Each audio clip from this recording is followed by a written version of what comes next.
That's a mass right there. I've never seen it quite like that before. I haven't either. It's impressive. That's what you call a backup.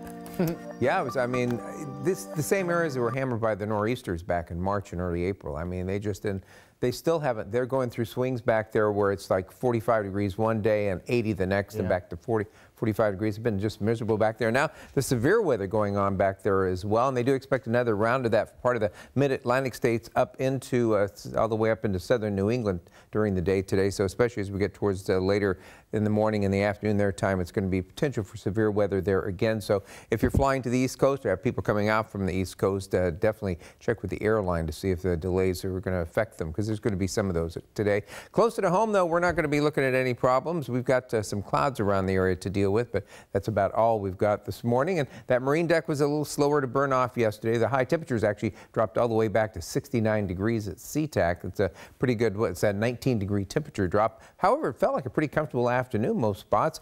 We can see, looking out from our, we can't really see much looking out from our Seattle Tower cam, but cloudy skies. The clouds pretty much have covered just about everywhere in western Washington this morning, and no backups on the departure deck out at SeaTac at this point. And according to SchoolNet camera, not a lot to be seen at this hour. Temperatures pretty mild again, mostly in the low to mid 50s thanks to cloud cover.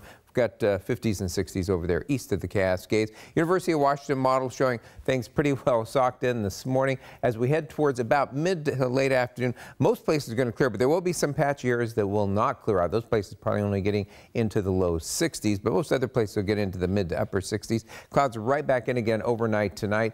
They're burning off late tomorrow, and again, some places won't. Looks like we'll have a little bit more complete burn off as we head into Friday afternoon and over the weekend. Also, you can see we're developing those showers up in the mountains, which will be with us pretty much into the weekend. So keep that in mind if you're headed up towards the Cascades. So today, morning clouds, partly sunny this afternoon, mid to some upper 60s. About the same again tomorrow. Maybe a little bit more sunshine and warmer Friday, and then over the weekend, partly sunny, a slight chance of a shower, primarily near the foothills. Looks like it's going to be sunnier and warmer as we head into the first couple days of next week.